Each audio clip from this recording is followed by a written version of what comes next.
Please subscribe my channel for more horror stories.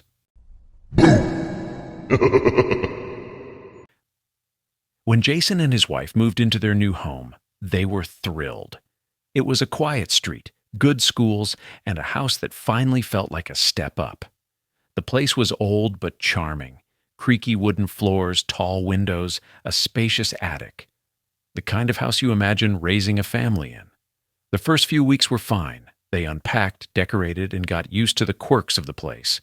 But by the third week, Jason started to notice small things that didn't add up.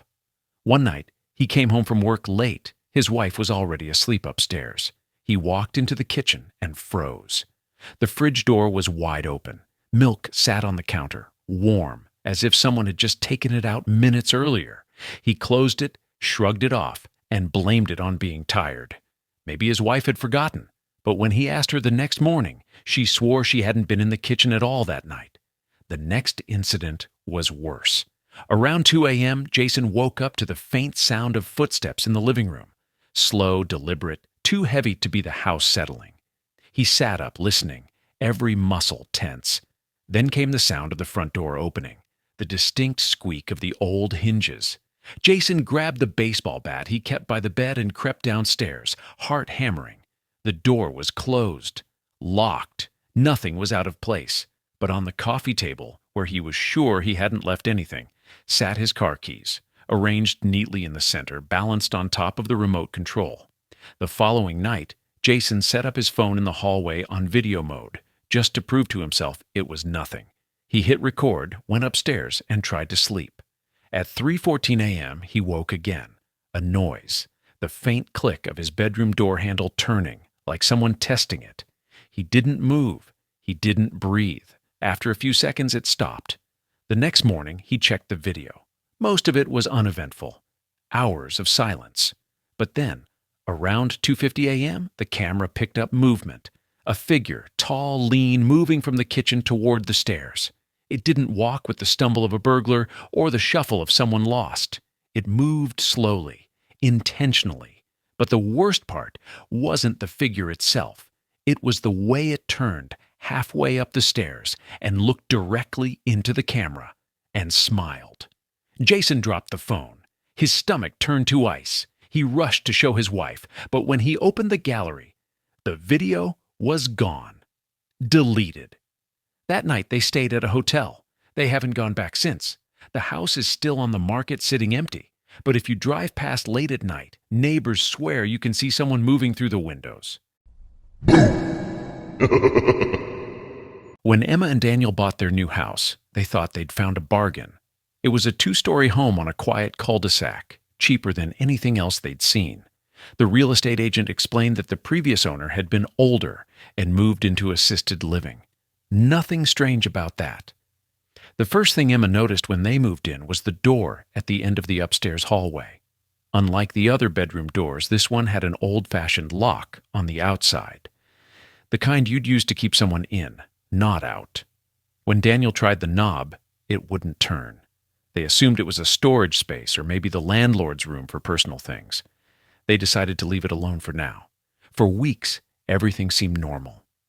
They settled in, painted the walls, and hosted a small dinner with friends. But slowly, Emma began to notice things. At night, when the house went quiet, she swore she could hear faint sounds from behind the locked door. Not footsteps, not voices. More like scratching, like fingernails dragging against wood. She didn't tell Daniel at first, afraid he'd laugh it off. But one night, when they were both in bed, Daniel sat up suddenly. "Did you hear that?" he whispered. From the hallway came a dull thud, slow, repeated, as if someone inside that locked room was pounding on the wall with their fist. Daniel grabbed a flashlight and stepped into the hall, Emma right behind him. The noise stopped the second they reached the door. He jiggled the handle, tested the lock, still sealed tight. The next day, Daniel bought tools from the hardware store. If it was just a closet, fine, but they needed to know. He worked on the lock for over an hour before it finally gave. The door creaked open.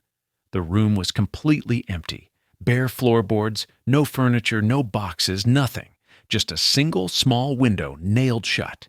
But on the far wall, scratched deep into the plaster, were words carved over and over in shaky handwriting. "Let me out," they backed away. Unsettled. Daniel closed the door, this time locking it from the outside again. That night, Emma woke at 3 a.m. The bed was cold beside her. Daniel wasn't there. She got up, checked the bathroom, the kitchen, the living room. Empty. Then she heard it. A faint knocking. From upstairs. Her stomach turned. She crept slowly up the stairs until she reached the locked door. From behind it, Daniel's voice whispered her name. But when she pressed her ear against the wood, she realized it wasn't just his voice. It was layered, hundreds of whispers overlapping, all repeating her name in unison. Emma ran, grabbed her keys, and never went back. The house is still standing, that upstairs door is still locked, and no one has been able to explain how Daniel disappeared without ever leaving the house. When Alex and Marissa moved into their first home, it felt like a dream. The place wasn't big, but it was theirs. 2 bedrooms, a small yard, and a basement they could use for storage. The house was old, built in the 1960s with creaky floors and outdated wallpaper. But they loved it. The only thing that unsettled Marissa was the basement. The first time she went down there, she noticed how cold it was compared to the rest of the house. The air was damp, heavy, with a faint smell of mildew. Against one wall stood a massive rusted metal shelving unit, and behind it, just barely visible, was a narrow door. When she pointed it out, Alex shrugged. "Probably just a crawl space. Old houses have weird storage areas." The door was locked with a heavy padlock. They decided to leave it. For weeks, everything was normal. They settled into a routine: work, dinner, TV, bed. But slowly, small things began happening. One morning, Marissa came downstairs and found the basement light on. She swore she'd turned it off the night before. Another time, she heard faint noises when she was home alone. Soft, steady footsteps, like someone pacing directly beneath her feet. When she told Alex, he brushed it off. "It's an old house. Pipes make noise. Wood shifts. Don't freak yourself out." But one night, around 2 a.m., they were both jolted awake by a loud crash from the basement. Alex grabbed a bat and went down. The shelving unit had tipped forward, spilling boxes across the floor. But what made them freeze was the door behind it. The padlock was gone. Alex pushed the shelf back, his hands trembling. The door creaked open an inch, revealing nothing but blackness beyond. He shut it quickly, wedged the shelving unit against it, and told Marissa not to worry. "It probably rusted loose. I'll buy a new lock tomorrow." But that night, Marissa barely slept. Every time she closed her eyes, she swore she could hear faint breathing from the vents.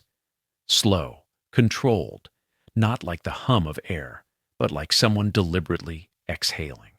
The next evening, while Alex was at work, Marissa was in the kitchen making dinner when she heard a sound that froze her blood. Someone coughed from the basement. She stood frozen, knife in hand, listening. The cough came again. Low, wet, unmistakably human. Her hands shook as she called Alex. He told her to get out of the house immediately and wait in the car until he got home. When he arrived, he went into the basement with a flashlight. He was gone for nearly 15 minutes. When he came back up, his face was pale, his jaw tight. "There was food down there," he said quietly. "Cans. Empty water bottles. Blankets. Someone's been living in that crawl space they called the police. Officers searched the entire basement, every corner of the crawl space. They found clear signs of someone staying there, bedding, wrappers, even a notebook filled with scribbled incoherent writing. But no person. The police believed the squatter had slipped out before they arrived.